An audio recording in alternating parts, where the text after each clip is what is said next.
This time I'm going to give you the whole history of my big block 1971 Plymouth Duster. You're going to see the transformation from absolute garbage into the nicest car I own. We're going to talk about all of the engines that have been in this thing, the horsepower that they make, the quarter-mile EPs, and in the end, I'm going to drive it around and show you exactly how the crop duster sits today. Well, we're about to get into it, but before we do, I need to remind you about my Suburban sweepstakes. I'm giving away my 1990 Chevy Suburban 4x4 and $5,000. Go to the link in my profile, shop.davidfreiburger.com. You can see all of the rules and eligibility, but there is one thing I want to mention about that. There's a lot of scammers who are trying to contact people on social media and say that they have won the Suburban. It's bogus. I am not giving the Suburban away till mid-December 2025. The deadline to enter is December 7th, 2025. And so don't get scammed. And you know what? I'm never gonna ask you for a processing fee to give the truck away. And I'm never gonna contact you through social media. You're gonna get either a phone call or an email to the address that you give us. So don't fall for scammers, but do enter my sweepstakes by December 7th. Once again, the link's in the description. All right, let's get out of here. I'm gonna drive this around and show you all the details at the end. But now, let's talk history. It's a good story. Once again, from garbage to great. Let's go.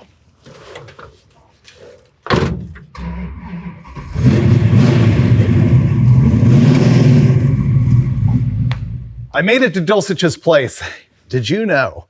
People ask me every single day, and I'm not even exaggerating, what happened to Steve Dulcich? Well, in the words of some famous guy, maybe it was Rusty Wallace, the reports of my demise are greatly exaggerated. Yeah. Yeah. People think that something horrible has happened Mark to you. Twain, it wasn't Yeah, Rusty I didn't Wallace. think it was Rusty Wallace. I thought I could pull that off, but no, yeah, here I am.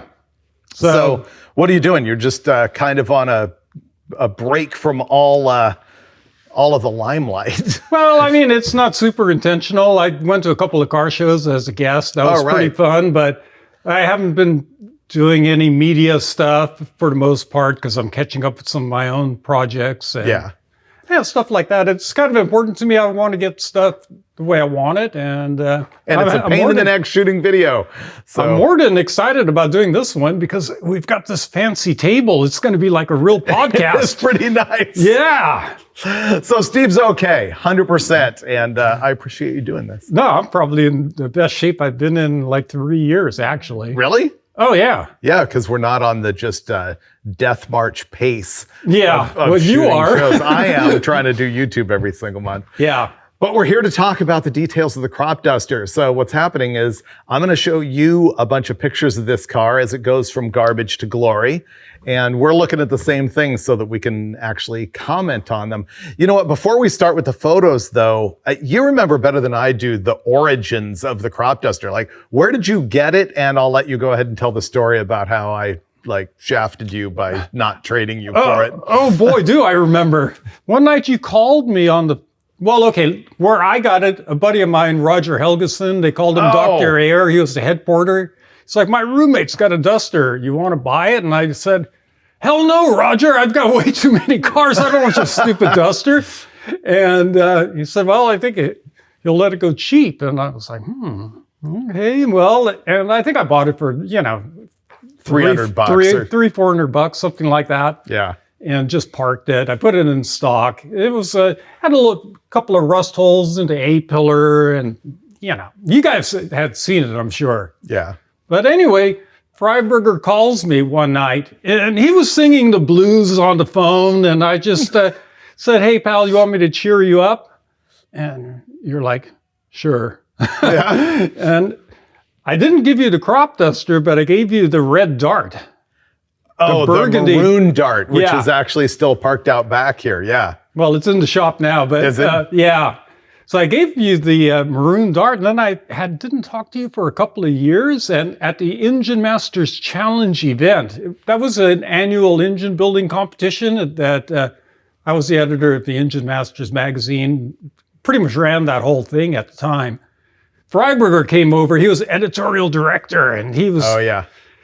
You were you know, you were pretty damn tough. Yeah, everyone was shaking in their boots because Freiburger was in the house. And I was like, oh, it's just Freiburger. You know, we start joking back and forth the whole time, and we were having a ball hanging out, you know.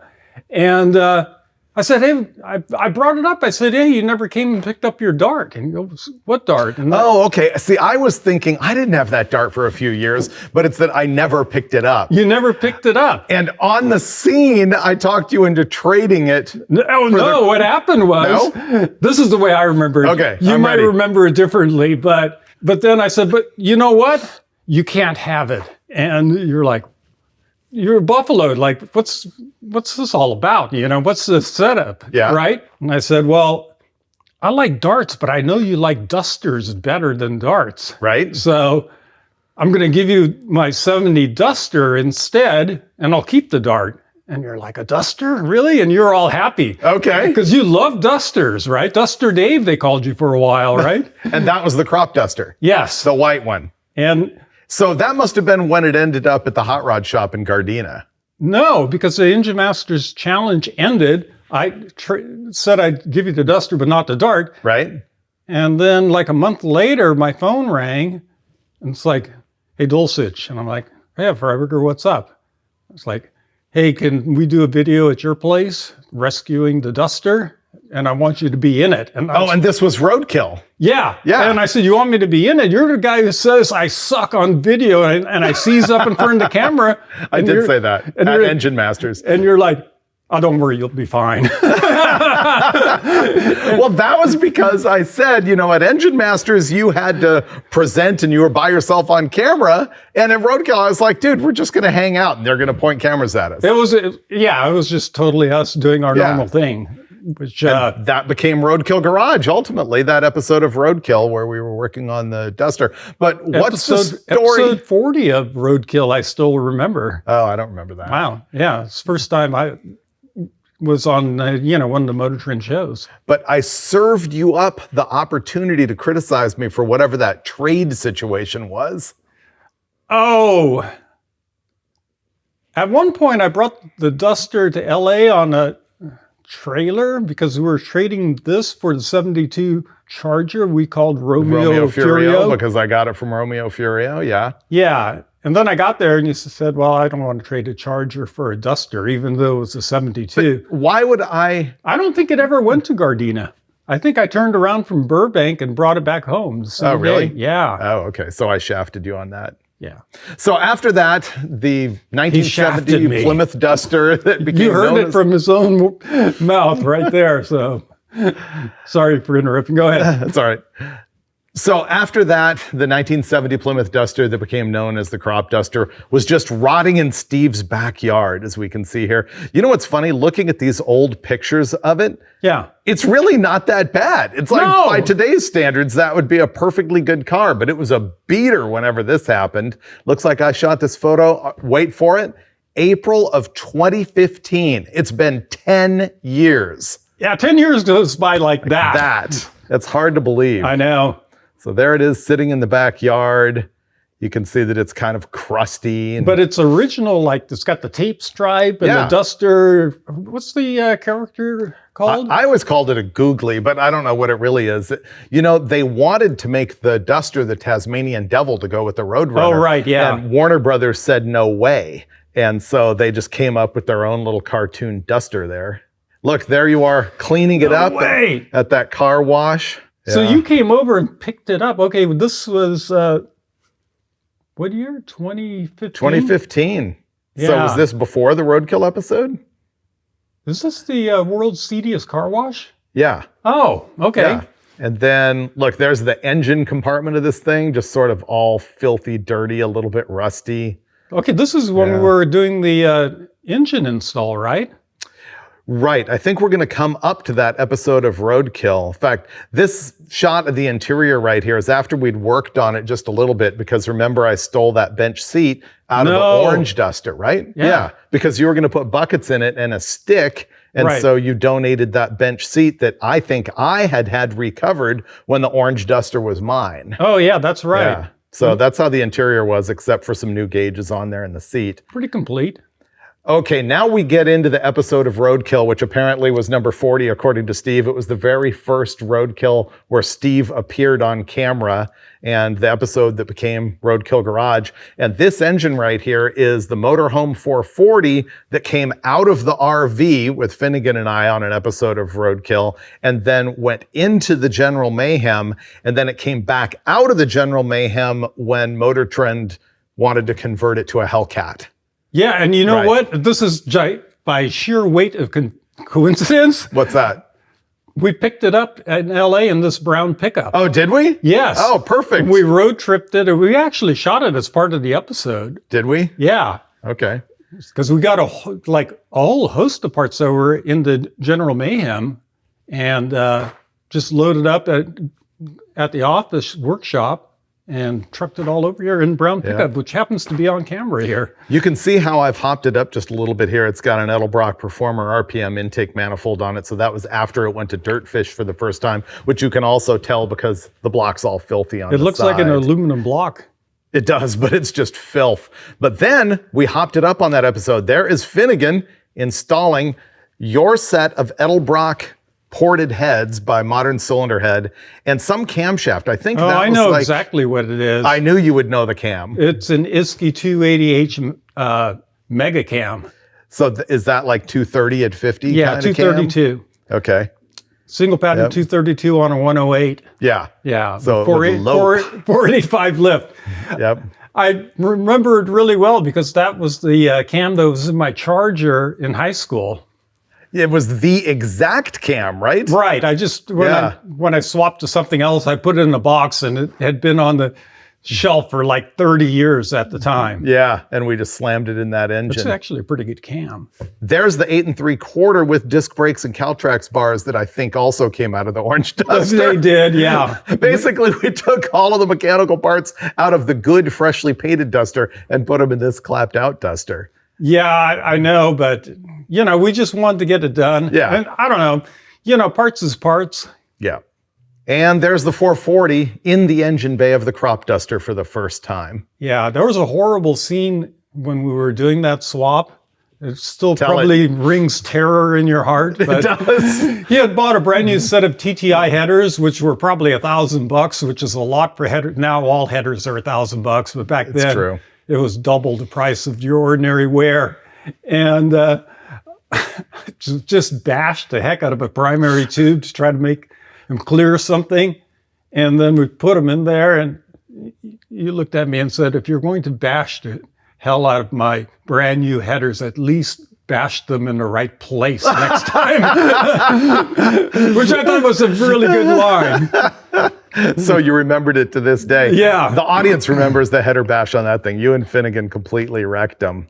Actually, good beater street racer looking thing. Yeah. I like the motorhome valve covers, the truck valve covers. They are kind of pretty manly because they've got that, the raised ridge in the middle. Yeah. Those are cool. Oh, and that's also when we put the fiberglass hood on it for the very first time and moved that 6-pack scoop to the rear, which would come bite us later on. Right. That was a fail. Yeah, but it looks cool. Yeah, that was my fault.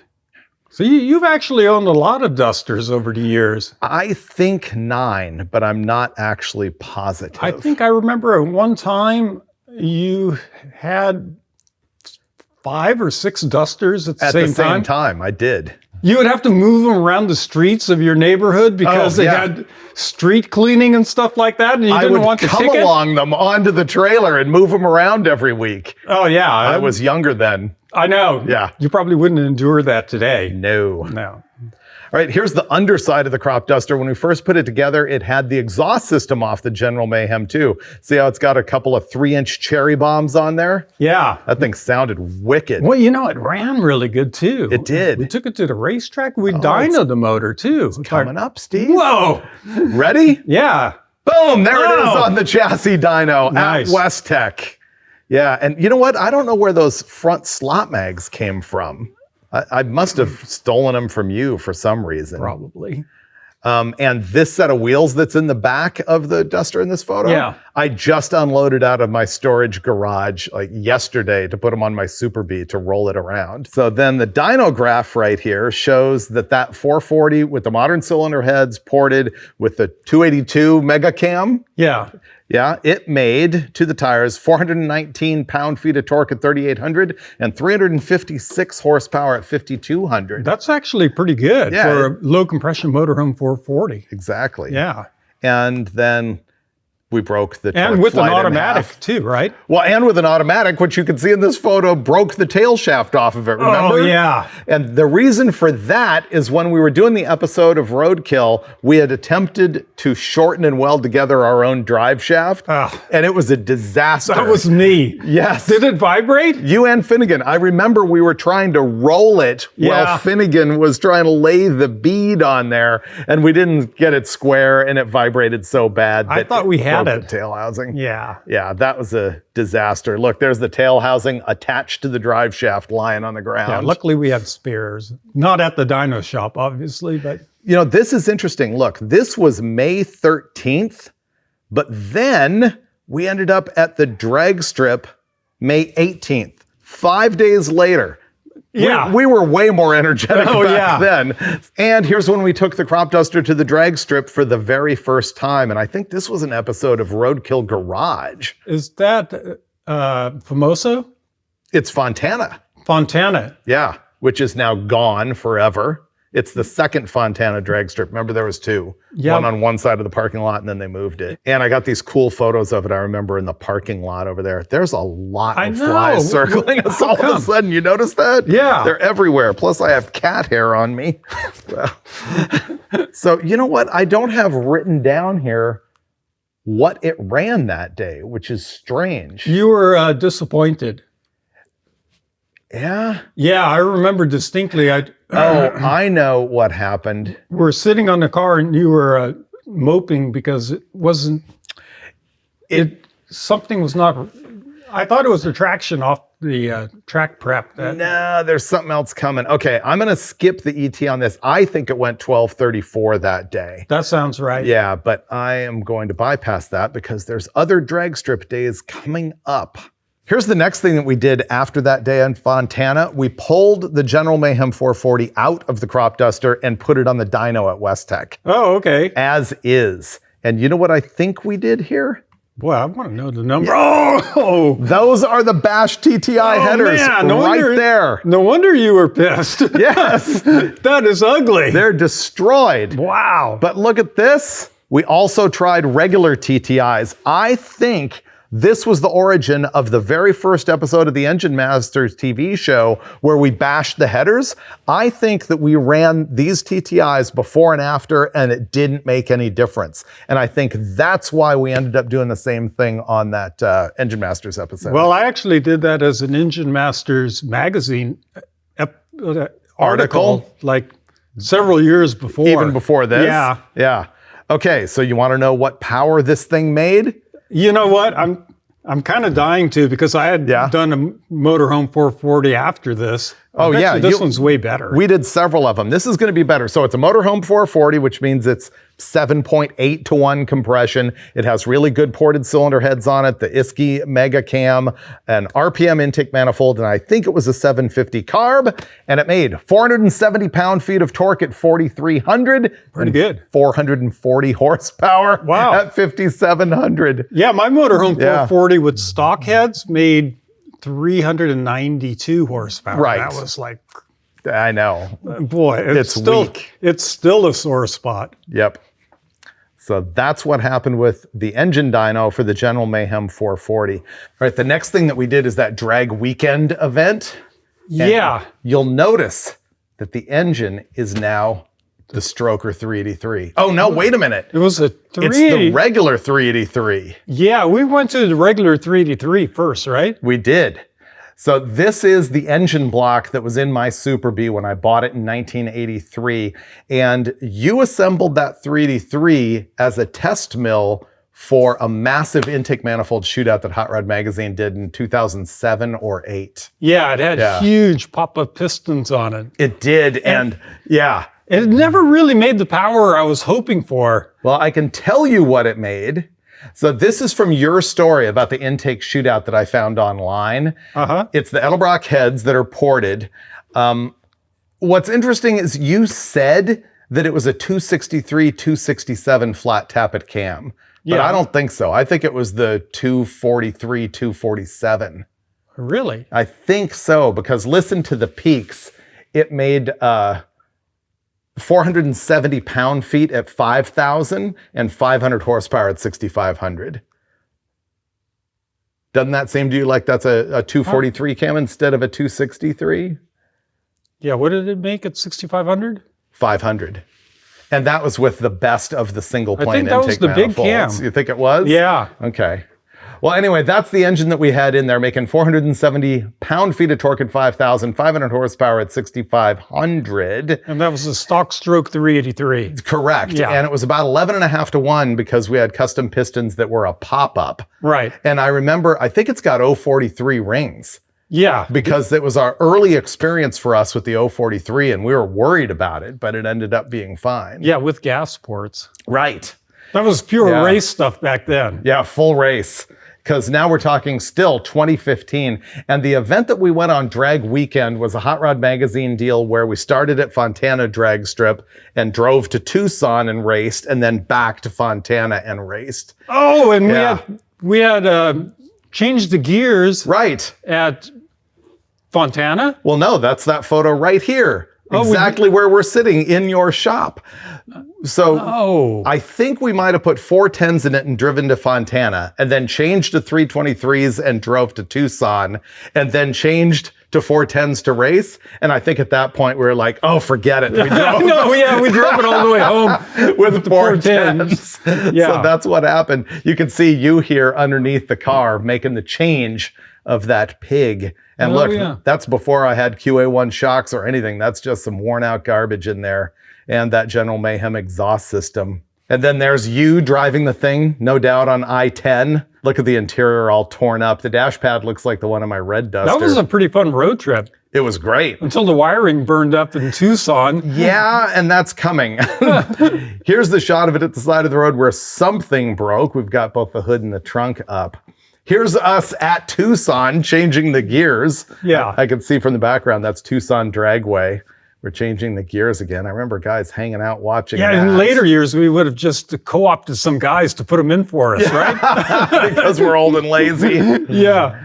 There it is doing a burnout at Tucson. Pretty cool. Had the Kragers on it, obviously. Wow. Same Kragers that are still on it. Look in this shot going down the drag strip, how it's got those wheels that I told you I just dug out of my storage last week. And apparently we had either slicks or drag radials on it. And here's where the wiring completely melted. We were driving around all over Tucson. What were we doing? I don't know. We were trying to find parts because something had melted and we needed parts. I don't remember what. Oh! Yeah, there's the wiring under the dash. It burned the wire from the back of the alternator, like all the way up to the ammeter gauge. But remember on the way to Tucson, I had to do the human voltage regulator? Yes, that's right. He was inside touching wires together to make the alternator charge or stop charging. Yeah, charge, I just had a jumper wire going to the field and then to the battery, and I was like, at like 2 in the morning in the middle of nowhere. That's right. Right. That was pretty great. All right. And on this day, with the 383, 500 horsepower, 410s in the back at Fontana, the car went 1208 at 113. With the 383. Yeah, and we were super irritated it wouldn't go into the 11s. I know, so close. You'll see that this repeats throughout the history of this car. 1208 for a 383 Mopar is not bad, though. Yeah. Now we're into the very early days of the Roadkill Garage TV show, which apparently started around 2016. And of course, the scene of it the whole time was right here in Dulcich's shop. Do you remember in this early episode, we made the electric fuel pump beer bong? Oh, I hated that. I was like, oh, that's so gross. Yeah, it was pretty bad. But look at us. We're so young. And we're sitting there with a literally, what is it? A Holly blue pump or a Holly black pump? Yeah, but you boned me because it had a T.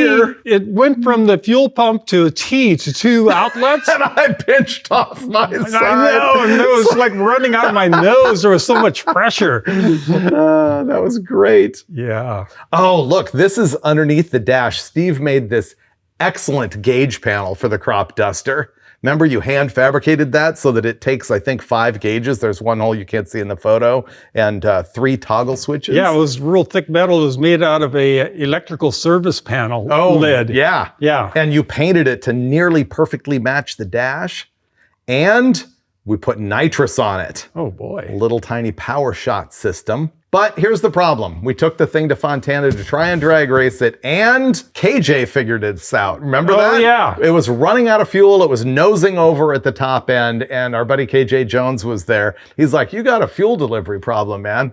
Yeah. And we're like, yeah, but how would that happen? We had all new fuel system parts except for the push rod that operates the pump. The fuel pump push rod, you can see in this photo, it's kind of concave at the end. And because it was shorter, it wasn't getting a full stroke on the pump. We were running out of gas at the top end.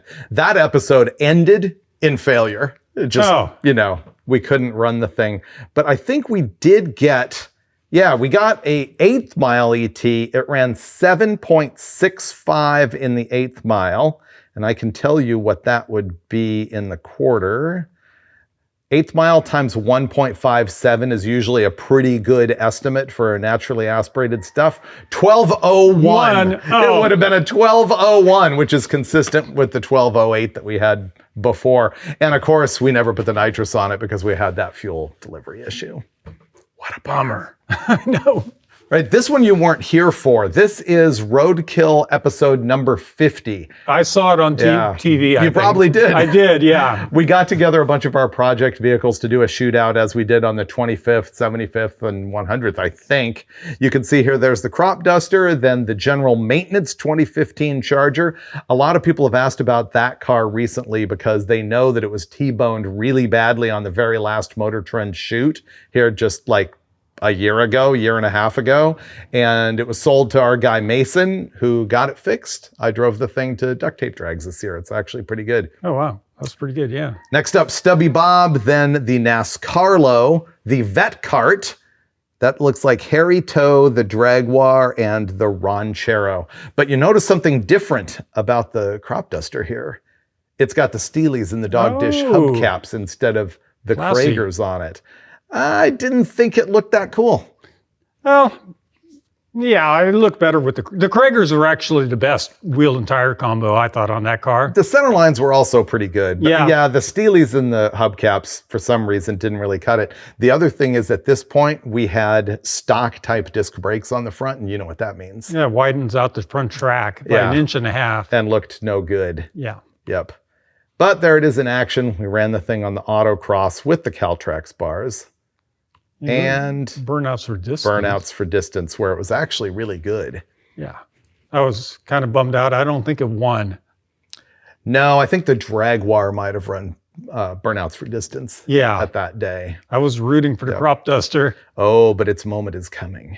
Now we're into April of 2016, and we went back to Fontana, and I couldn't figure out why. We obviously fixed something on the car. You can see it launching there, back with the Kragers on it. It had the orange gas cap. Yes, it is. There's the orange gas cap, and you know what that means. I stole it off Steve's orange duster. Do you still have it? It's painted white, and it's on the car. Oh, no. Well, the thing about 1970 was like a 1-year only gas cap. I found that out trying to order it. I know. Yeah, it's different for 71, and I assume 72. I thought they would be the same, but no. But the orange duster... Oh, it is a 70 and not a 71. The crop duster is a 70. Yeah, so both of them are 70s. There it is leaving. And 1178 at 115 miles an hour with a 1.64 60-foot time. Man, that's pretty respectable. I don't remember what we did there. It's not nitrous. Well, is that the 383? That is the 383. After we fixed the fuel pump push rod. Wow, that 383 booked. Yeah, it actually ran really good. 115, not bad. Wow. And it's like an all steel street car. Oh, you'll see the weight coming up. Ooh. Apparently, the crop duster was really impressive because it attracted the attention of Johnny Hunkins, who put it in the photo studio down at the office in El Segundo, California. You can see this photo here is of a computer screen. It's like the photographer's proof of the images. And there it is, the 2016 cover of Mopar Muscle magazine. I like that it says, Roadkill's crop duster. The duster you wish you had in high school goes 11s, which it did, but is it too cheap for today's collector snobs? I like that. Oh, wow. Hunkins. Yeah, I really did like it. Give Hunkins some kudos. He was the editor of Mopar Muscle at the time. Let me point out to you also this cover blurb in the upper right-hand corner. First look, TFS's big block heads and intake dyno tested. I was just looking at that engine here in your back shop. It's still sitting there. Which heads? The TFS heads, the trick flow heads. Oh, what? You dyno tested them on a 440 for this magazine story. And okay. They're still on the 440 back in the back. Nice. Now here's the story about the weight. This is back here in your shop. And initially it weighed 3196 with an aluminum head 383 in it. But then we messed around with it. We put Willwood disc brakes on the front instead of the factory type calipers and discs. And we also put center lines on it, and we changed the rear leaf spring to Caltrax mono leafs. You do remember why I have those corner scales, don't you? Yes, I do. Go ahead, Steve, tell them. So I'd corner scaled my two-door 71 Satellite, and I told Freiburger, man, you'd be surprised. That thing's pretty light. It's only 3380. And I said, no way. He's like, no way. You're telling me you have the world's lightest 71 Satellite? I think I did say that. That's probably a direct quote. And yeah, it was. And I just felt burned, and to prove a point, I spent like $1,200 for corner scales just to prove me wrong. Yeah. But then when he proved me wrong, I was completely disinterested. Yeah. It's true. But we did take the crop duster from 3196 to 3,081 pounds. Wow, that's pretty good. Yeah, just with, I mean, for a big block A body with a complete interior, like bench seat and stuff, I thought that was actually pretty good. Yeah. And then we took it back to the drag strip, once again, Fontana, when we used to go there all the time instead of Famoso.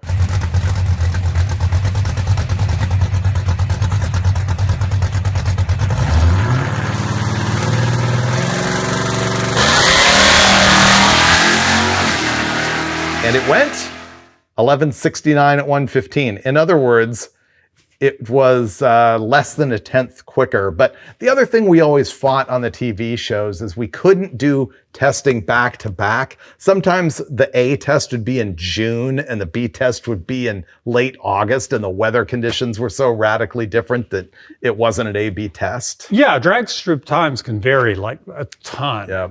Look, the 60-foot time was the same, though, 1.64. I still think that's pretty respectable, 115. Yeah, it is for a 383. Yeah. That's really good. Oh, you know what else we did on this day? This was a great fix. Do you remember that we felt we couldn't get the thing rich enough? And do you remember what we did? We put wire in the air bleeds. There it is. We put wires in the idle air bleeds, essentially closing them off so that it would richen it up. And I think we did the idle air bleeds instead of the high speed because they have bigger holes in them, and so we could restrict them more. We didn't want to restrict it completely. Yeah. But yeah, you can see the tape that we've got with this piece of wire wrapped around the vent tube. So that's pretty good. It's just electrical wire. Yeah. Yep. We just took a strand of stranded wire and shoved it in there in order to make the hole smaller to make the thing richer. All right, Steve.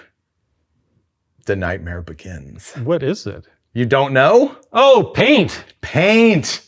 Well, first of all, we began the paint and body work on this, and by we, I mean Steve. But before he started that, he was in an episode by himself, and director Brad said, we need some action, and famously sent him out there to go around this corner and put the Duster up on 3 wheels, perhaps even 2.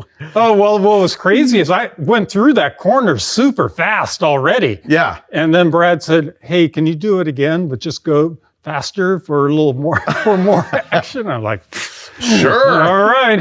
Yeah, that was spooky. I remember seeing it after the fact. They didn't tell me about it. They just let me see it in the episode. I was like, dude! That episode had some of the most amazing action video that we had ever done on the show, I think. I think also it is where the scene came from that was in every subsequent episode in the opening credits, where you're trying to push out the windshield. Oh, yeah. And it just smashes on the window. Yep, there you are working on the driveway the very first day. So we must review the entire paint and body story on this thing. I told Steve, just give it a scratch and squirt. Yeah. You know how long it took? 2 years. 2 years and 2 months. Yeah, but it wasn't continuous. It was. Plus, it was just a brutal job. There was no scratch and squirt involved. It turned out this car had not a single straight panel on it. It was a lot of work. The other thing that you might not be cognizant of is Brad would have me do stuff for camera that you'd have to undo. I'd have to undo and then do it over. He's like, hey, can you just at least paint the roof while we're here? And I'm right. And then you have to sand it back off. Yeah. I think there's some of that here. Here you are out in the driveway working on something. You can see director Brad, or that might be Chris. I can't see his face through the camera, but in the background's one of our crews shooting this thing. Yeah. And I think this might be after you primed it and had to sand it back off. Well, we ended up see?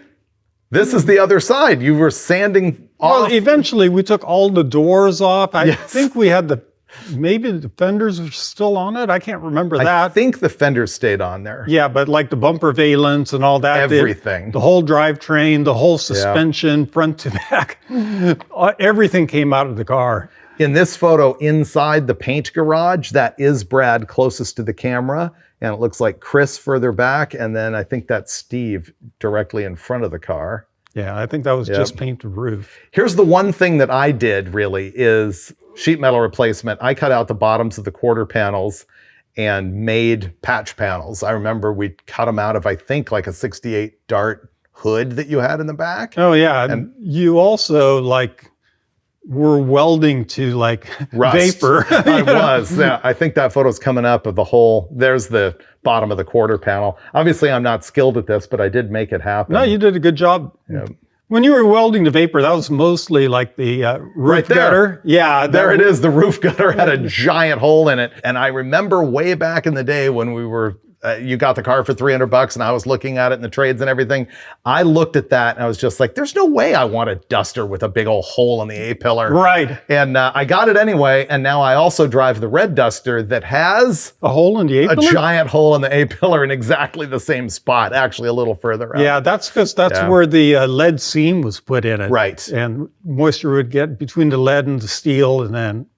Well, the crop duster was also bubbled under the lead down at the base of the A-pillar. Oh, yeah, that's right. Yeah. But there's that hole. And Steve was like, you're going to have to just manage this. And so I ended up fixing that, welding to Vapor. Oh, this photo inside the paint garage reminds me, look at the color on the underside of the deck lid. Do you remember what that deck lid's from? I don't remember the car. Oh, wait a minute. Mignante. Exactly. Yeah, it had to be Mignante because his car was that color. Yep, Steve Mignante had done a story in Hot Rod Magazine about trying to make a car faster with no more horsepower just by making it lighter. And he put a fiberglass front clip on it and Bogart wheels and aluminum center section and lightweight brakes and gutted the interior. And maybe he put a fiberglass deck lid on it. I'm sure he did. And that's when I picked up this deck lid. And you will notice on the crop duster that it doesn't have the correct 1970 smooth deck lid. It's a ridgeback. Yeah, it's a ridgeback, which I don't know. I don't care. There's the front angle of, like you said, we ended up taking off all that stuff. And once again, by we, I mean Steve. He worked endless hours on this thing when we weren't even shooting. Well, it was like the further you get into it, the further you want to go I to know. make it nice, you know. In this photo, Steve is mudding over the bottom of the quarter where I've fixed it, but you can kind of see how many facets are in the Duster quarter panel. There is a lot of lines in a Duster for a cheap car. Oh yeah, I mean, compared to a lot of other cars, it actually is one of the most difficult cars to do nicely because you have all these character lines running from front to back. There's probably a stack of 5 different lines. Well, yeah, just right here, you can see it. 1, 2, 3, and then they all come together in a point in the back. It was a pain, but it came out good. There's Steve completely suffering after a day of sanding on the thing. Yeah, I looked a little annoyed for some reason. Oh, I wonder why. Yeah. Bodywork's fun, Dave. Okay, this I think is the first coat of primer. I don't think that's color, right? Oh yeah, that's primer. Yeah, for that's sure. totally primer on the car. And also remember, at this point, we weren't going to paint the engine bay.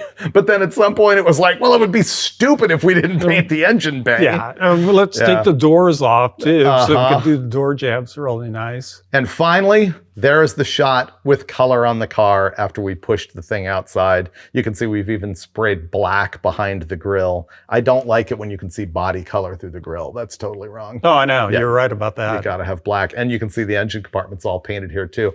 Oh, the color of the crop duster is, what's it called? Alpine white. You call it Spinnaker, but I think that's a different year. Dodge is Spinnaker. Oh, is that what it Yeah. is? So it's Alpine white. And the thing is, it's actually really creamy. It's not a pure white at all. I think, is it code EW1? Yeah, I think so. Yeah. Maybe. And here it is all masked off when we were ready to do the blackout treatment.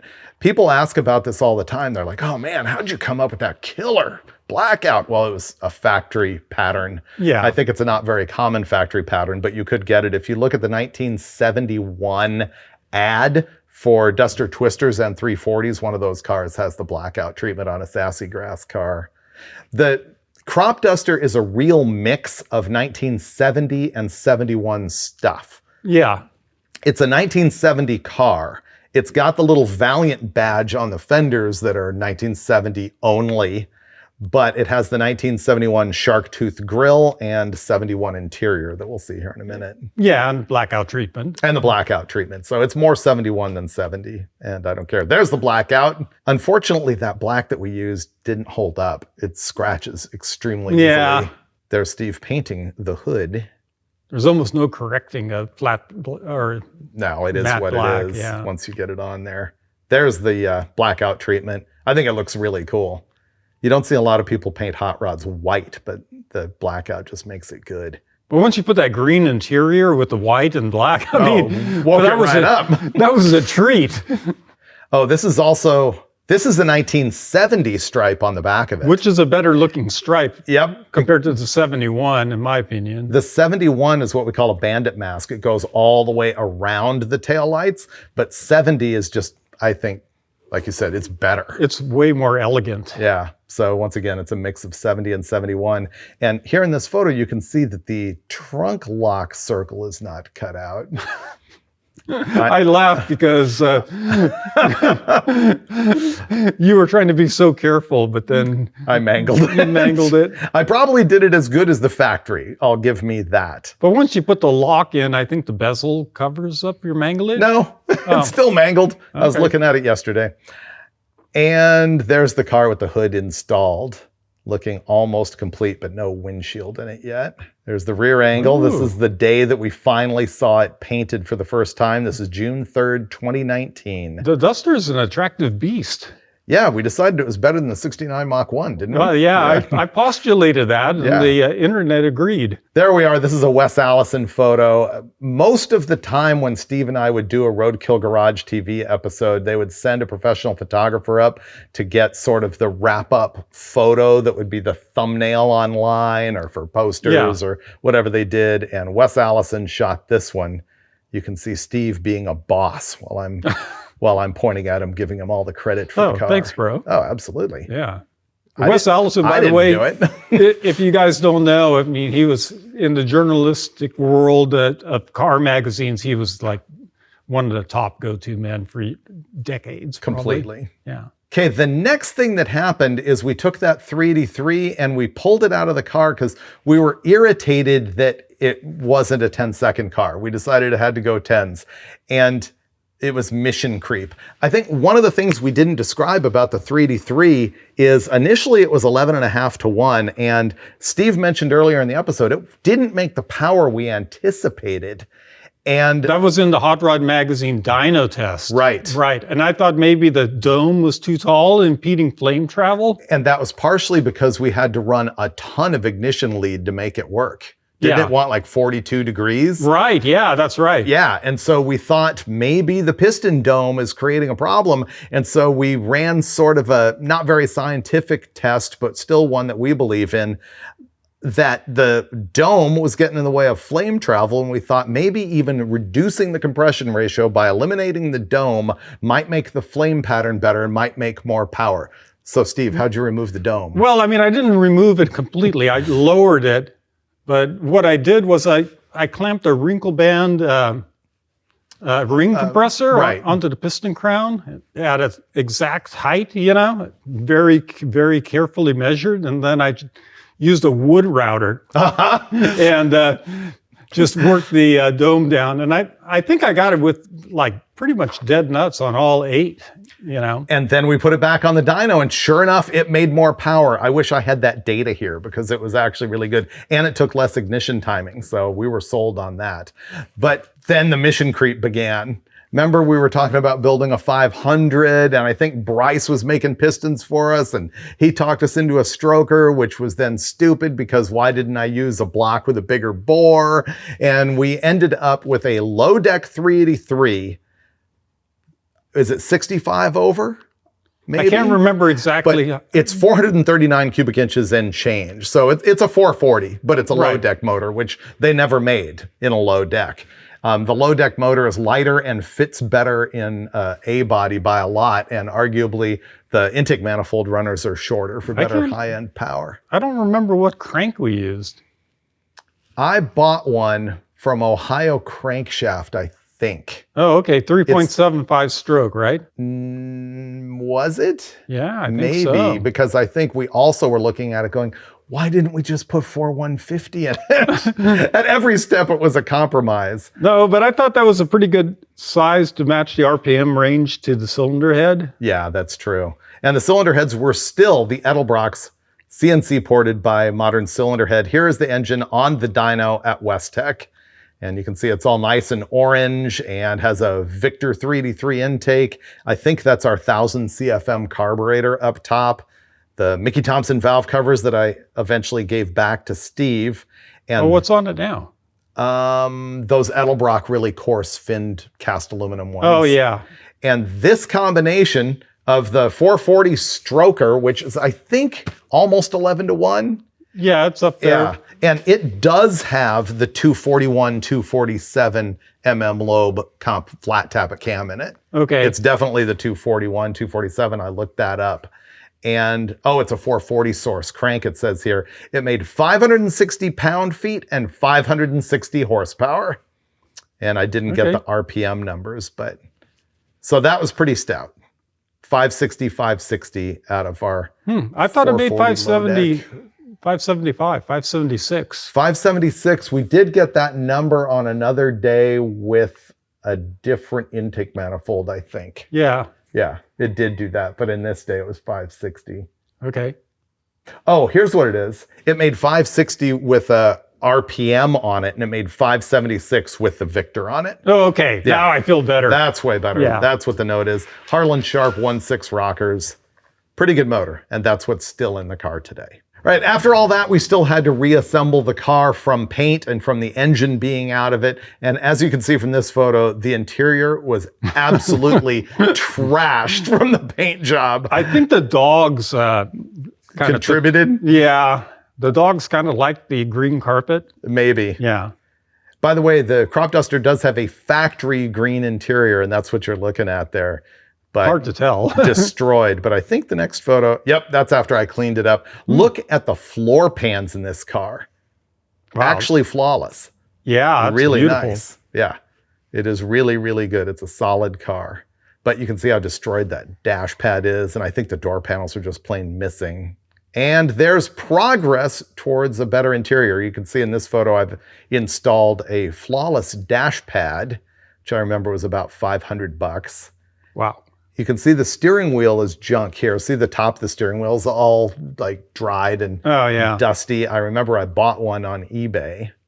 Notice that we kept a column shifter in the car the whole time. That's gonna end up playing later on. But the seats here are a factory 1971 fabric, and that is NOS material that I got from Legendary.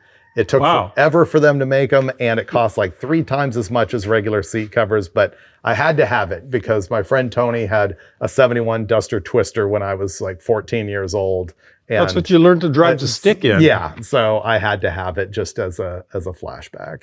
Oh, I remember restoring the tail lights here too, with new gaskets and everything. This is deeper than I go on anything. There they are.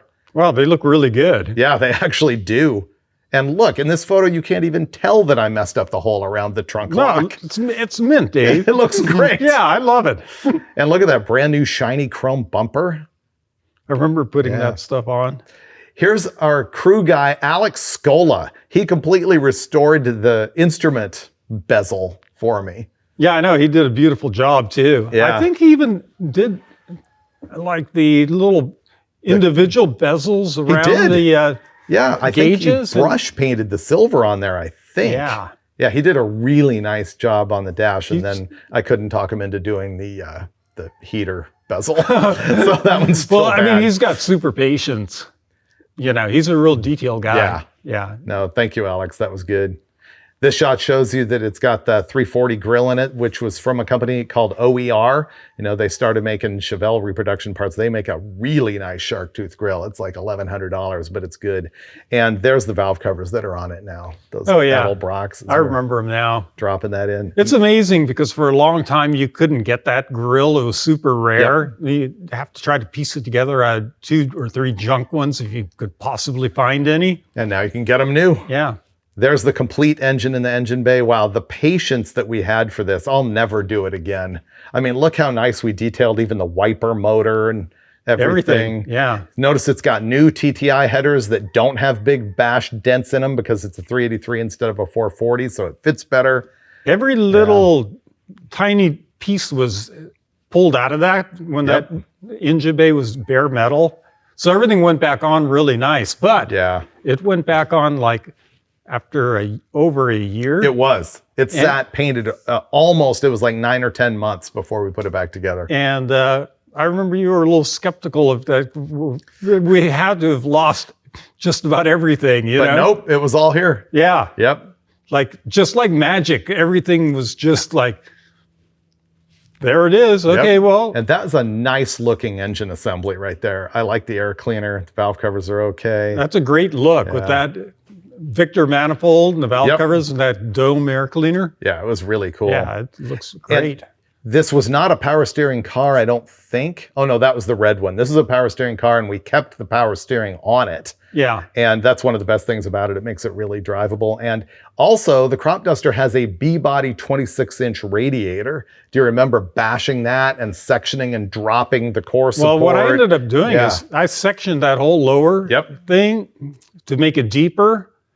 And then gas welded it back together. Yeah. And then also the radiator core supports moved. And yeah, there was a lot because the 383 is a lot longer than even a slant 6, which you would think it's pretty long because it's 6. Yeah, it fits very tight, but having that B-body radiator is good. Now, in this photo, you can see the thing that I like the least about the engine bay. I know what it is. I should have never put the MSD box right there. What happened is we had it there when the car was a beater and we never filled the holes. And so the holes were there. So I just put the ignition box back there and it's bright red. To me, it's a complete distraction. You know, I think they sell black ones now. Maybe I should just get a black one. You know, now that we look at it, actually, the relay back on the back near the master cylinder isn't that good. And the wiring could really stand to be cleaned up. But overall, that is a nice looking engine compartment. I'd say. Yeah, look how cool it looks there. Maybe that's just me looking cool in the picture. It probably is. Actually, I think this is a video of firing it up for the very first time. Oh, wow. Whoa! Just fired on the first crank. Yep. Oh, now we've got the HP carburetor, or the XP rather, the black XP. Look at Steve, he's all stoked in the video. Which we don't really like the XPs. I don't. You know, I liked them for the dyno, but they're calibrated so rich for the street. I thought that they weren't that good. They're good at wide open throttle. This is a great overhead shot right here of just working on every little nut and bolt. Steve and I have touched every fastener on the entire crop duster. Yeah, we did. Yep. And there's the done photo out in front of this shop. The center line's on there. Car is nice. Actually, that's the photo that is on the t-shirt. Really? Yeah. Oh, wow. Yeah, that is the photo from the t-shirt, which, by the way, you can buy right now at my store, shop.davidfreiburger.com. And in fact, if you do it really quickly, this shirt would qualify you for entries to potentially win my Suburban 4x4. So click on the link in the description and read all the rules and eligibility for that. Ooh, I should be eligible, right? I don't know if you are. No. You might be family. Oh, that's true. Oh, there's the cool burnout shot. That looks great in that light. That's an Amir photo. Yeah, look at the smoke billowing on that thing. This car in this trim with 410s in this engine did the greatest burnouts, I think, of any car that I've ever had. And here it comes. I wish I had the video, but here's a screenshot burning out off into the distance. And there's no brake drag at all in that whole thing. I mean, people ask, they go, well, you know, you have to be dragging the brakes. No. Yeah, I know. As a matter of fact, I think I did that from a very slow roll. Yeah. I think it was rolling along at like 15 miles an hour and I matted it and it just went into the horizon with the tires on fire. It's at the very beginning of many episodes of Roadkill Garage. And in the episode, you can see Steve finally starting to freak out because we're going 75. Yeah, with a wheel speed of 120. Exactly. And I was thinking, the thing's starting to do this. Yeah, I was like, well, okay. Well, yeah, let's get out of it. I didn't want to wreck the car. Or die. Yeah, that too. Yeah. Greatest burnout. There it is. Look at that overhead shot. That is a cool looking car. Yeah, well, I mean, the Duster is just a beauty. You know, I didn't really appreciate the Dusters that much. Until now? Until actually, that was the car that turned me. Yeah, you're right. I mean, Dusters were okay, but they were no Roadrunner back in the day. Yeah. But look at that. I like the raised white letter, the blackout, the center lines, the stripe on the back. The thing's just cool. And this is back at Famoso drag strip. There's the front end with that grill. You can see the rear seat is in it there with the lack of headliner sail panels, which it still has. There's the interior after it was all done. Kalen Head put the carpet in it for me because I have no patience for stuff like that. You can see here that it's got that new steering wheel from eBay. And since this was taken, I got a green horn button too. See how it's black in this? Oh, okay. And it's got brand new door panels in it. And I need Alex to still just stop by and do the blower heater bezel. Oh, yeah. Look at the gauge panel that you made. It just looks really, really clean. And you know, the weird thing is back in the day, a lot of guys would take that steering wheel off and put a Grant GT on there. Yeah, and then get rid of the column shift and, you know, put some floor shifter in there, which I guess is okay. But it's kind of cool that it's retro like that. In the mid-90s with the fastest street car racing, I always thought it was really cool when guys had 9-second cars, which was really fast back then, and they had the column shifter. Yeah. And that's why I did it to this. I didn't want an aftermarket shifter on the floor. I wanted it to look granny fresh like that. But it is hard to shift. And look, wheels up. Oh, wow. It's a paper slipper, but it's doing it. Yeah, actually, it's hanging the hoops pretty good. Yeah. Yeah. And 1103 at 122. Remember that this 300s off? Exactly. It went 12.0 before and now it goes 1103. But look at the mile an hour. 122 is pretty good. Yeah. Yeah, that was stout. A 152 60-foot time. And remember that that is with that new 439 or 440 cubic inch stroker, 560 horsepower. No, we installed it with the Victor on it. Yeah, so it's 576. Actually 576, and it had 410s in it. And a loose converter, but not loose enough. When it went 1103, I thought it needed a looser converter. I thought that would get me there. And so we came back to this shop and we swapped torque converters. You can see that one on the right is smaller than the one on the left that came out of the car. I assumed it would give us another 500 RPM or something, and boom, we'd get a 60 foot and it would be a 10-second car. What happened? I mean, really, seriously. Do you remember what happened? I think it ended up being tighter than it was tighter. It but was it's legit smaller. Tighter. How come it was tighter? Because all of the magic, pyramids thing that goes on inside torque converters that we don't really understand added up in this case to it was actually tighter. And this is video right here that shows us running the thing.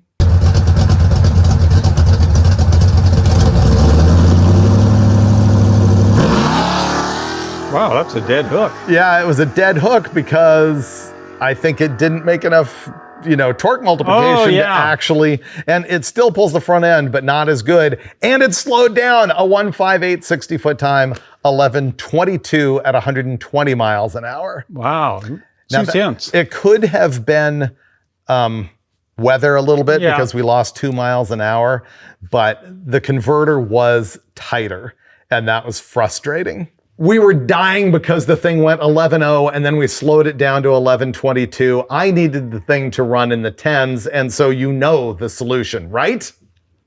I know it's the solution. I don't know what happened to the original nitrous kit that was on this thing, but it disappeared, and I ended up installing a Holley Sniper, and it was a 150 shot, just a real basic deal, and we went back to Famoso drag strip. You can see this photo, it's pulling a little bit of a paper slipper, still with that tight converter. There's a better wheel stand shot. That looks great. That's right at the peak. Our guy Cleet Norris always shot these photos or video for us when we were up there at Famoso. And 10.34 with an 8, 129.4 miles an hour on a 150 shot. And our best 60-foot ever, 1.48. Wow. So that's a pretty good hook. It is. Here's the problem with it is this car's never had a roll bar in it at all. You cannot run quicker than 1150 legally without a roll bar. And so this car has now blown that by more than a second. Oh, yeah, that's right. Yeah. That's what we're shooting for. It's 1150s. Right. That's right. The whole time we wanted the car to go 1150 so I didn't have to put a roll bar in it. But then it was so close to a 10. It was like... We had to do it. It was only 300s off of 10. Yeah. On that previous testing tune. 300s. I mean, do you realize how... Well, 400s technically. 4. That would put us at 1099. Yeah. But yeah. I mean, that's just like it's blink right of an there. eye. It's like a different day it would have actually done it. Yeah. But we did it with nitrous here with the tighter converter. And remember when we ran that 1034, we were standing there going, if we jetted this thing to a 200 shot, it would probably go in the 9s, which it probably would have. And let me tell you, that is scary working the column shifter, trying to get it, into third without going neutral. I don't think I ever got like when I first put the column shifter in with the 383, it was just gravy. But then putting it back in with the 440, something might have gotten bent. It's gummy. Yeah, it wasn't as clean, that's for sure. Yeah, it definitely is not. There was a day when you were driving it at the track and kept on hitting the rev limiter and you finally got the perfect pass. And you're like, I don't know, Freiburger, you can give this a shot. And I got in and ran quicker than you, but it was by 1,000ths of a second. So it was like 1,000, might have been 2,000, but it was the exact same thing. So yeah, good day, 1034 with the crop duster. But that really led me to the last chapter of the crop duster to this point. Ooh, what could that be? I will show you. So the last chapter of the crop duster to this point was also the last time that appeared on television. It was very late in the Roadkill Garage sort of era, and I hadn't touched the car for 2 years from then until now. When I got it out of the garage just day before yesterday, it had been in there 2 years. Wow. Yeah, but what we did in that last episode is I decided, you know what? the thing is too quick. I can't take it to the drag strip. I can't drive it on the freeway. I want to make it more streetable because it already had a tighter converter in it. And so we changed the gears from 410s to 323s. Oh, okay. Yeah, I kind of remember that. Yeah. That's the way it is now, right? It is. And we put a lunchbox locker in it. And we changed away from that 850 XP carburetor that we were just talking about and put a 750 HP on it. And we took off that General Mayhem exhaust system and we put full 3-inch all the way out the back and went back to the Kragers. Oh, totally civilized it. We did. So Yeah. we gave it less power, tighter converter, worse gears, More restrictive exhaust. more restrictive exhaust, and made it heavier with the Kragers on it. And the exhaust adds a lot too. Yep. And when we did that, recall that its best ET without all that stuff was 1122 naturally aspirated, no nitrous. But with all those changes, it went 1131 at 119. Wow. It's still too quick. 900s is all it lost? Yeah, Wow. right?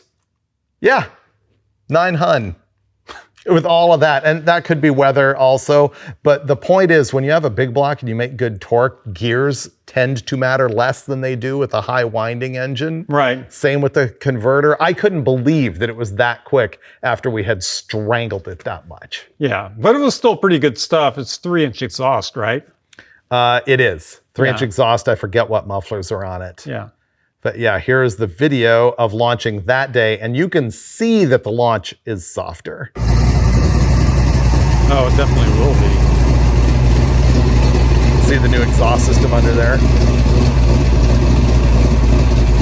Drag radials instead of slicks.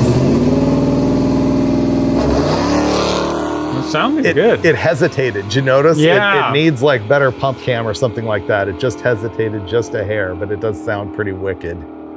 And there's the ET slip, 1131, and the 60 foot is like 1.6 something. So that slowed down quite a bit. And then look at this glorious final shot that was probably taken by Ryan Crosley as my guess on the Osmo in one of the late seasons of Roadkill Garage.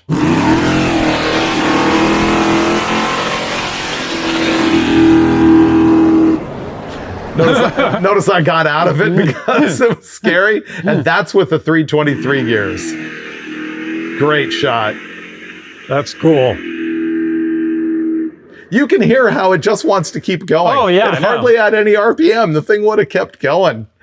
That is cool. Nice shot. Well, Steve, that is the story of the crop duster to this moment. I got to relive the whole thing. Yeah. And it was really great to do. You want to paint the red duster? No. It would only take another eternity because you would never do it, and I don't blame you. You don't really Yeah. want it painted though, do you? The red duster, no. The red duster I got because I wanted a beater version of the crop duster, and the red duster is really good, even though it's pathetically slow. The crop duster is genuinely my nicest car. I say that, and people say, well, what about your Super Bee? My Super Bee was painted in 1994, and it's showing the garage wear from that, whereas the crop duster is still nearly flawless. The blackout treatment is all scratched up. It's not that good. It needs something else on there. But the white part of the car is still perfect. I think that'll last a long time. Yeah, I think so too. It's good paint. It's a single stage, which I prefer over a clear, and it just has the impression of being very hard. You know what I mean? It is, yeah. Yeah, it's like a porcelain coat somehow. Yeah, that was PPG Delfleet. Is that what it was? Yeah, Yeah. which is a pretty good urethane. Yeah. I mean, I liked it. It flowed out pretty good. Yeah, it does. Steve color sanded it with a DA. Well, yeah. You're like, what else do you do? Well, no, they actually have a system that's designed, because when you're color sanding, you're just taking the texture out. It's not like you're trying to block the panel, but they have like a intermediate pad, which is kind of like a shock absorber. Okay. And then, yeah, they have a whole 3M system. Okay, so it's not as ludicrous as it seems. No, you should have let me believe it. Oh, yeah, I You know. should have just totally The legend could have lived on. Right, I would have thought you were a wizard. Yeah. I thought you were up there with a hard pad, just. Wow. As a matter of fact, I just put that in the little locker at the end over there yesterday. Yeah. Yeah. I was like, oh, there it is. The crop duster from garbage to glory, I think really is one of our greatest achievements on the show because it just progressed the whole time. You know, honestly, my motivation for doing that paint job was just to do it for the show. Yeah. And, you know, it's like, well, you know, we don't usually take enough time because we don't have it at our disposal to be able to do like nice work. Yeah. And I thought, you know, both of us are pretty skilled with automotive stuff.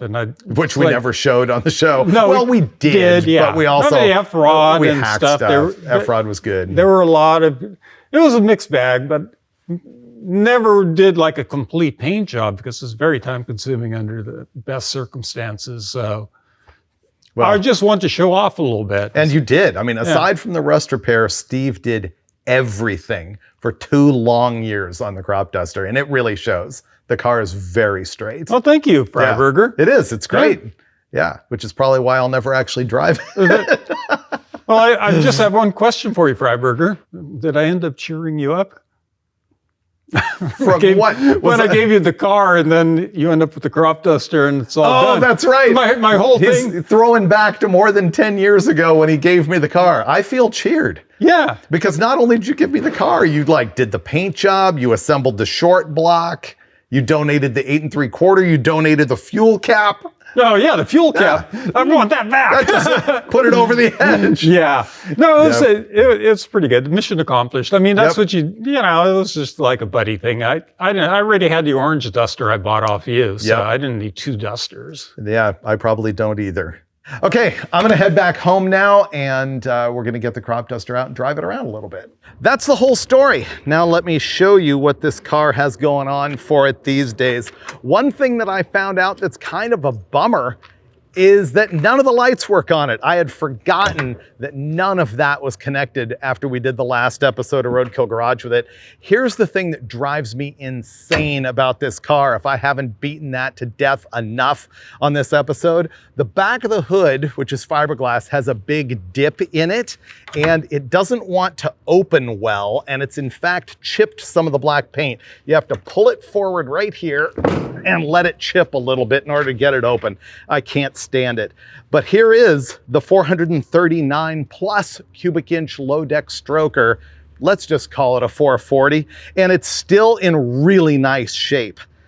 It's a little bit dusty right now, but I think pretty good. I mentioned when we were going through the history how much I wish I had not mounted the MSD right there, and I wish I'd peeled the stickers off the battery to make it look a little bit better. One thing I really don't like under the hood is all of that wiring looks pretty messy. I know that I can do better than that, so that just needs some tidying. And it's been sitting so the radiator's just a little bit rusty that I don't like. But aside from that, this thing is holding up pretty well. It runs at about 195 in traffic and better than that on the highway. It does have 2 electric fans on it. I wish it had a mechanical and a shroud. That would probably help that quite a bit. Right now with the 323s, it does feel a little bit sluggish. It liked the 410s better, but even with the big rowdy camshaft, it's a pretty good drive around engine. One thing I don't think I mentioned before that I wanted to point out is that it does have the Mancini offset bracket for the later model type aluminum Mopar master cylinder. So that was actually a plus because you can get that valve cover on and off. The big block is a tight fit in the Duster, but the low deck motor, the 383, makes it a lot better. You know what? I still have affection for that motor because it is my original engine block. One thing I don't like about driving around with a fiberglass hood is all it takes is for one person to forget the hood pins, and that hood flies open and the entire car becomes garbage. Let's look at the interior. Inside the car, I completely appreciate my nice, flawless dash pad because, as you probably know, my red Duster has a completely destroyed dash pad. My red Duster also has windshield wipers that work. This one does not. There's not even a windshield wiper switch. You can see there's kind of wires everywhere in here. That is a leftover from our final days at the drag strip for Roadkill and Roadkill Garage. Usually on TV, stuff like a line lock just got rushed at the very last second.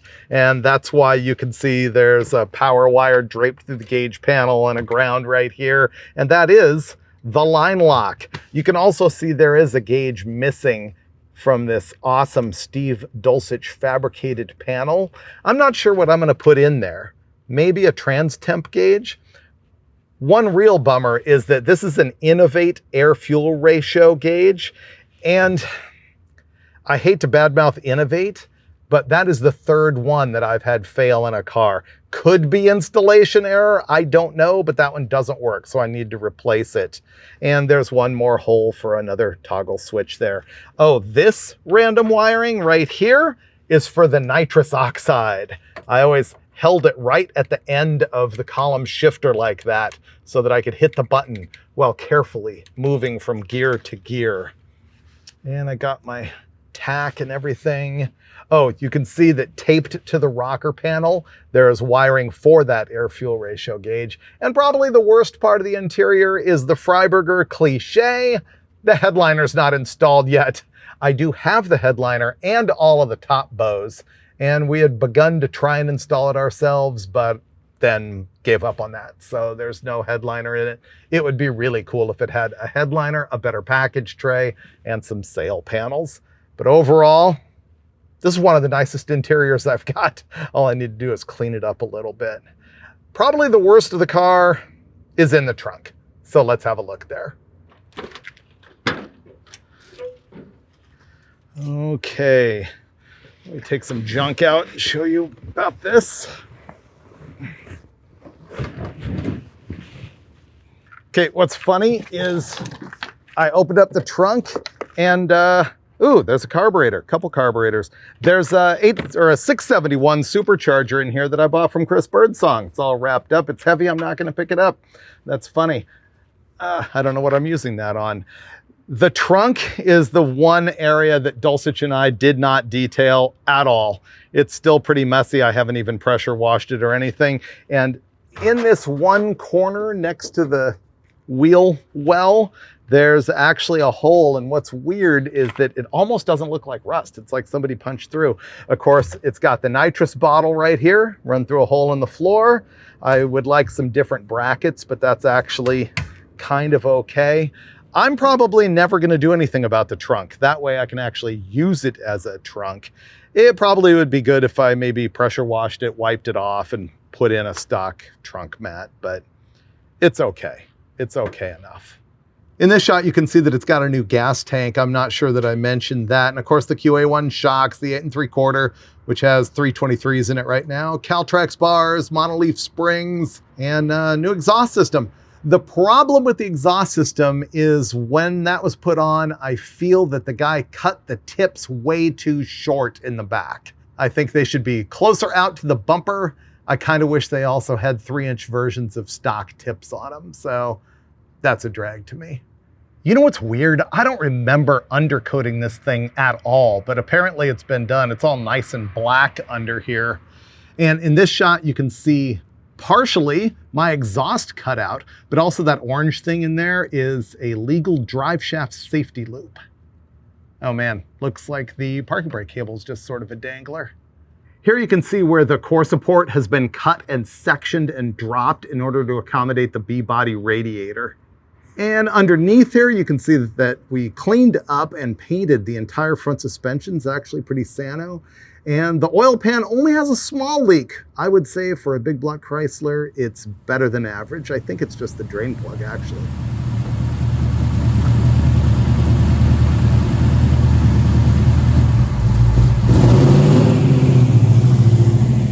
And I am back from Dulcich's. Always good to see him and hang out and give you that cool history of the crop duster from his perspective as well as mine.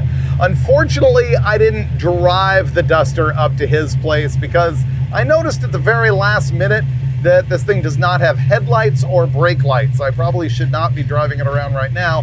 However, I am approaching LA traffic that's at a near standstill here in Griffith Park, if you know where that is in the city of Los Angeles.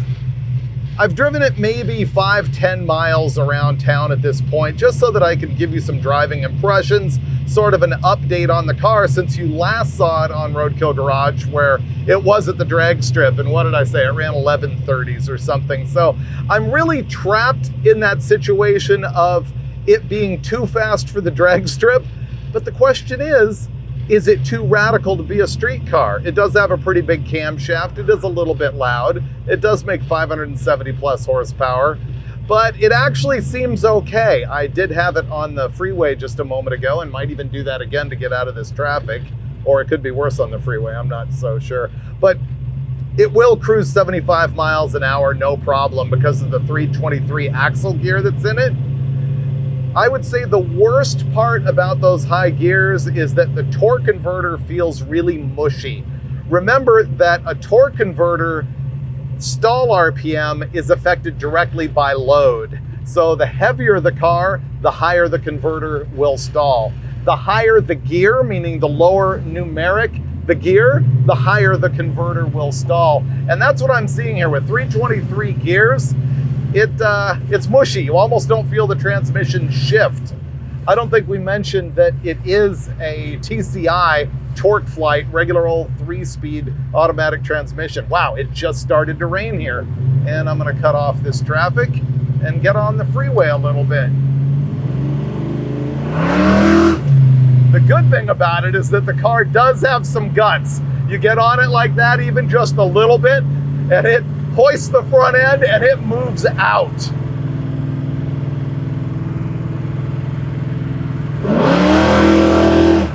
And the kickdown does work, so I don't know. It could be a pretty good daily driver. Probably not. The red Duster is really better suited for that. There's nothing really stopping you from driving the crop duster anywhere that you wanted to drive it, except for no brake lights, no headlights, and as I'm discovering right now, no windshield wipers, which is kind of a bummer. You can see right now I'm in third, loafing along, and it's 2,000 RPM, but you can feel it kind of loading the converter. Probably in an ideal world for street driving, it would want a tighter torque converter.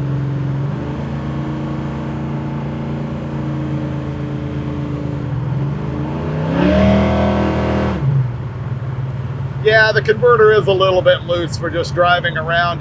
It's interesting that when we made that step to go to a looser converter for drag racing, that it was actually tighter, and yet it's still a little bit too loose for the street. So that's the one thing I might change. Or if you weren't gonna drive this on the highway, you could just put 410s back in it, and it would be very, very close to a 10-second car. It would probably run 1099 in good weather.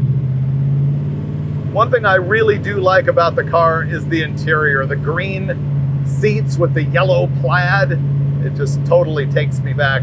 The other cool thing is the 6-pack hood scoop that we put on it, which we always did with Dusters back in the 80s. But we set that scoop further back, and I think it looks better on the car, but it definitely created that problem with the droop at the back of the hood that, to be fair, drives me insane.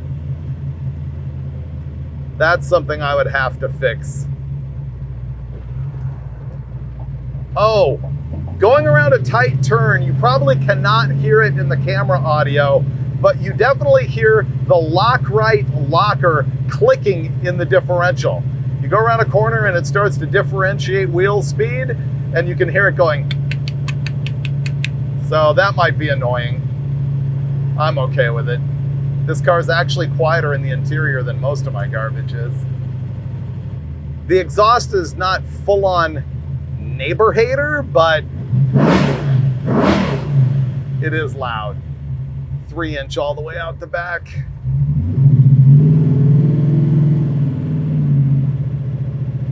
Well, fortunately, the drizzling stopped.